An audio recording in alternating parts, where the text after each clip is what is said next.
This is why we said the Buccaneers never owned the Eagles. It was just the Eagles never had their guys. And when the Eagles have had A.J. Brown, Devontae Smith, and Jalen freaking Hurts, the Buccaneers have never beat the Eagles. And then when you add Saquon Barkley to the mix, nobody is beating the Eagles. In fact, they've got a Super Bowl in that time span. So nobody has beaten those four guys when they are healthy from start to finish in the NFL. And I'm never going to bet against those guys when they are together in my life. You have to show me. You have to show me because history shows those guys, all they do is win. All they do is win. And matter of fact, I don't see any competition in the NFC. The Packers, I don't trust their offense to generate explosive plays in the playoffs. I don't trust the Lions outside of their offensive talent. I don't trust the Buccaneers outside of Baker Mayfield making a couple of good plays here and there. I don't trust the Packers, the Lions, the Bucks. I don't trust the Rams. The Eagles own the Rams. They actually have real estate in LA. So who the hell is left? The Vikings, the Commanders, the Panthers? Like nobody else is left. I just feel like the Eagles own the NFC. And as long as you have AJ Brown, Jalen Hurts, Devontae Smith, and Saquon Barkley, nobody in the NFC and frankly in the entire NFL is going to beat this Eagles team. They're just a step above everybody else. And we showed today that the Buccaneers, they got some fight. They're a good team. Baker Mayfield, he's a good quarterback, but he's not Jalen Hurts. The Buccaneers, they're not the Eagles. The Buccaneers defense is not the Eagles defense because what does the Eagles defense do? They get turnovers. They've had a turnover in every game this season. Timely turnovers too.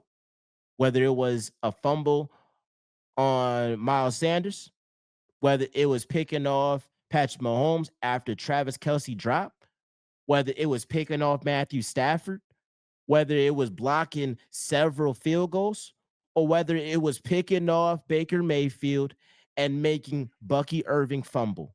This defense and or special teams have made play after play after play. And let's talk about the Eagles special teams real quick. Go talk about Quinyon Mitchell. Gonna talk about Jalen Hurts and his MVP case.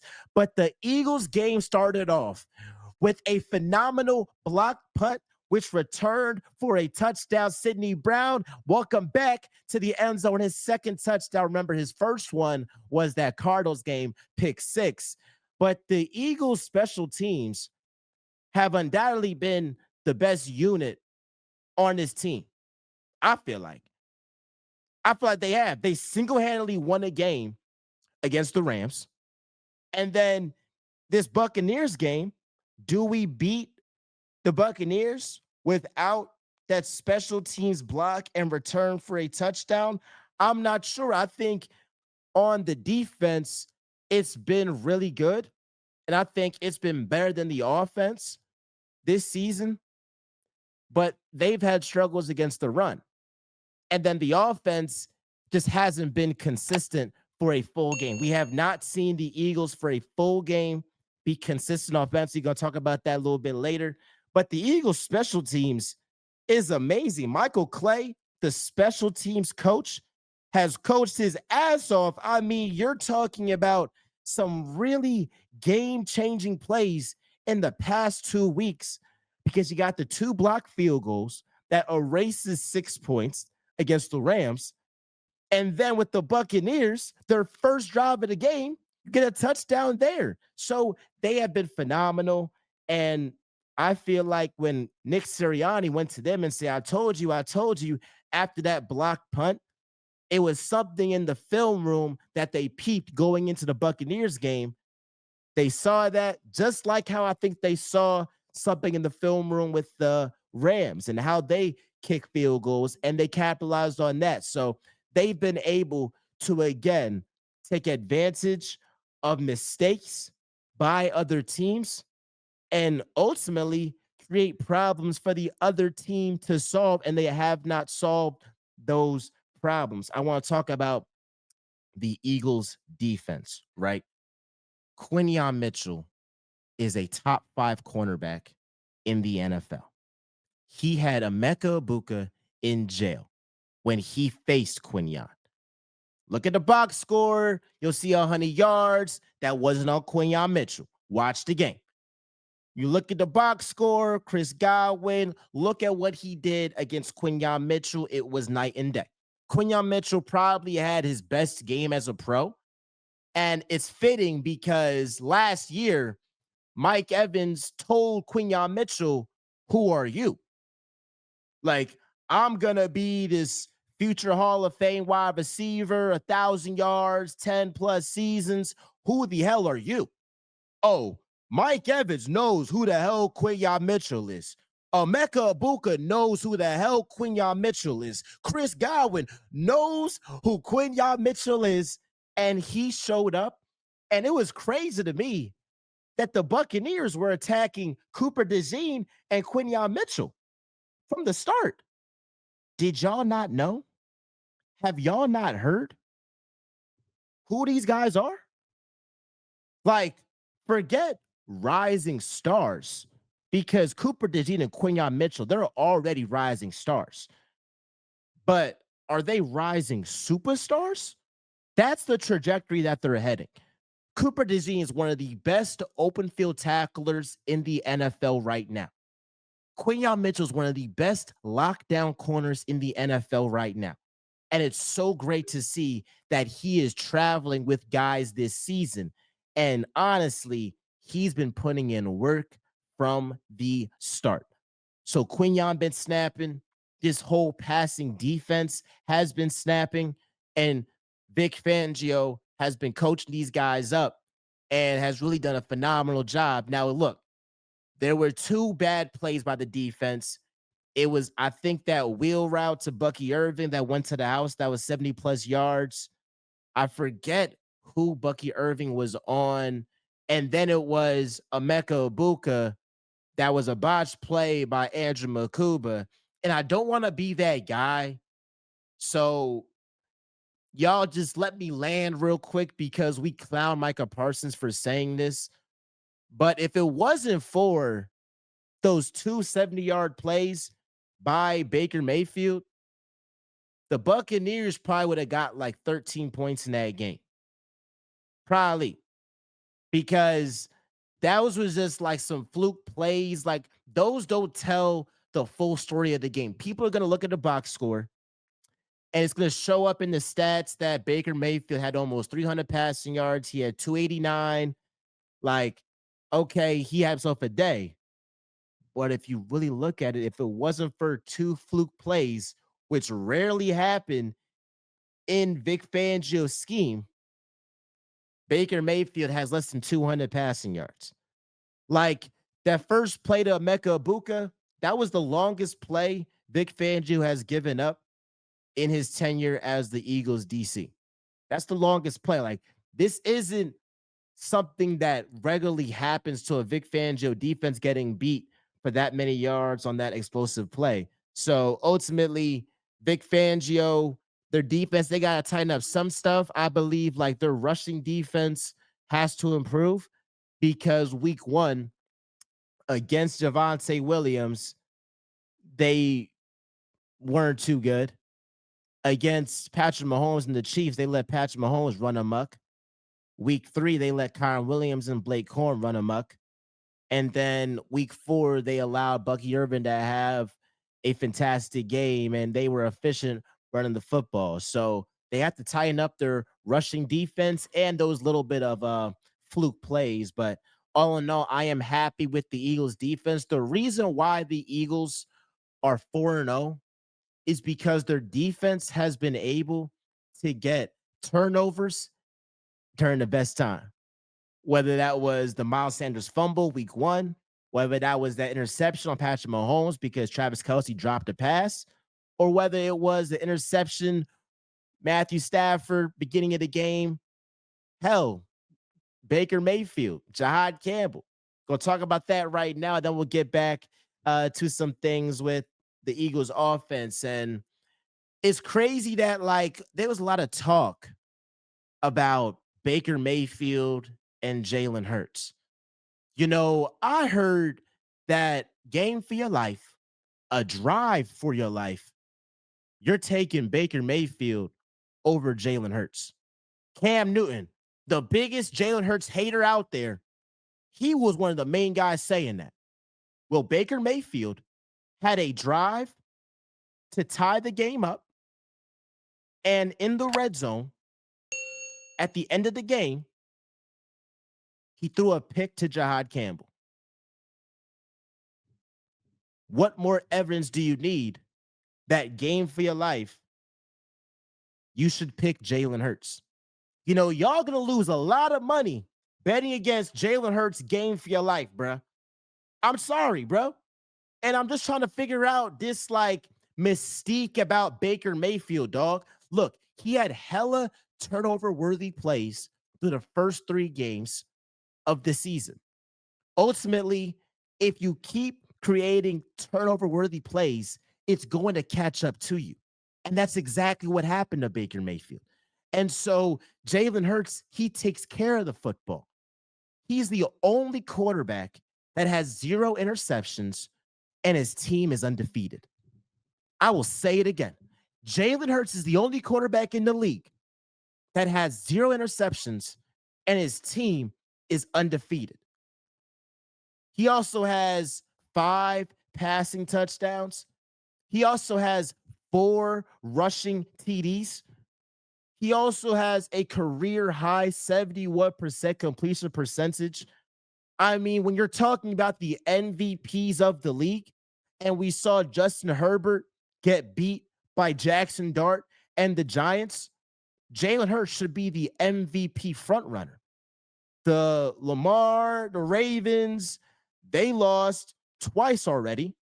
Lamar's been going crazy, but they don't have the record. Jalen Hurts should be the front runner for MVP.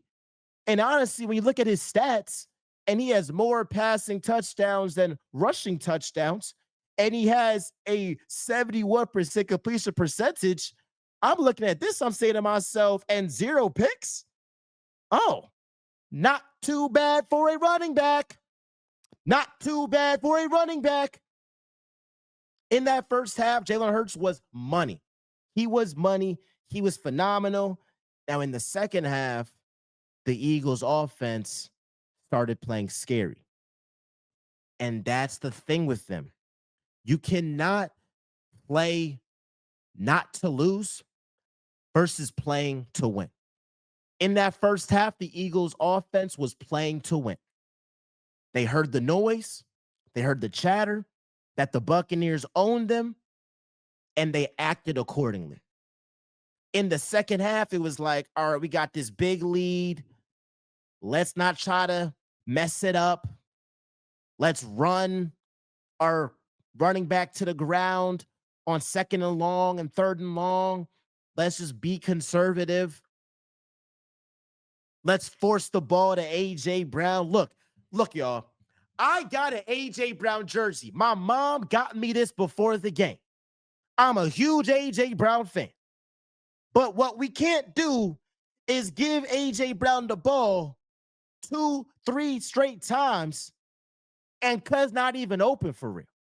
Like, there has to be a fine line between you want to feed A.J. Brown, but also you don't want to have the same play back to back and just force feed A.J. Brown the ball when cuz is clearly doubled and not even open. And honestly, one of those throws could have been an interception against Hurts. So the Eagles have to come up with more creative plays to free up A.J. Brown. Because I feel like the way that they use him, it's like, all right, we're down 19 points. Let's just see if A.J. Brown can do something. Or in this game, it was like, all right, A.J. Brown hasn't had the ball for real. Let's just force feed him. You can't have that. So, Kevin Patullo, you have to be more creative with getting a guy in AJ Brown who is one of the best receivers in the game open. That's it. Because the Eagles have too much offensive talent to have a second half like they had against the Buccaneers. And if it wasn't for that Bucky Irving fumble, who knows if the Eagles offense gets themselves any points in that half, right? So the defense came up again. But the Eagles offense has yet to have a full, complete game. And the Eagles are 4-0. That's crazy, right? That shows how much talent the Eagles have, right? But Kevin Patullo, you have yet to have a complete game from start to finish. I am willing to recognize that you have done some good things. That fake tush push, it was great. That shovel pass to Goddard, I mean, that's a great play call there. The fact that the Eagles are 100% in the red zone, that is credit to Hurts, their talent, and credit to Kevin Patullo. But also, we have to put together a full, complete game from start to finish on offense. Now, look, I'm not as concerned because at least I saw what they did in that first half against a Todd Bowles who historically has had Hurts number, and against the blitz, Hurts was money in this game. So I'm not as concerned, but that is something I'm keeping an eye on. Like, we need this offense to have a complete game. I mean, I went on a rant about how I feel like Saquon is still having a great year despite not having a home run, touchdown. And I still feel like Saquon's playing really well because of his ability to pass block, because of his ability. I mean, Cuz has what, three touchdowns, I think, in 4 games. He has three touchdowns. The yards aren't where we want it to be. The yards per attempt aren't where we would like it to be. But I feel like his time is coming. But that is something that you should just note and pay attention to, that Saquon hasn't gone for those explosive runs yet, but I believe that it's coming. It's just more on, I think, the offensive line to get their blocks together. You're looking at Tyler Steen, you're looking at Cam Jurgens, looking at Land Dickerson. Dickerson has been banged up this year, so we haven't seen him at full health, I think, at all this season. I think that has certainly played a role. I think also Mekhi Becton. Maybe the Eagles are missing him in the run blocking scheme because Saquon, when he's behind Mekhi Becton, was extremely effective last season, and they strategically put him right behind Mekhi Becton when they would run the ball. So ultimately, like, there are some things on this offense that we have to clean up. And on defense, I mean, when you have the playmakers they have, like, and I even mentioned Jalen Carter. I mean, what are we talking about? So great win. I want to see if I missed anything. Gonna have another episode coming out tomorrow morning. But yes, like, the reason why the Eagles are 4-0 is because of turnovers by the defense and great timing and being 100% in the red zone. That's why they're 4-0 without having a complete game offensively. And I expect them against that's Buccaneers, against the Broncos next week to improve. I cannot wait to see Nakobe Dean come back. And it's great to see. I love y'all. I appreciate y'all. It is. We're talking MJ. We all know I always keep it real. I'm out, y'all.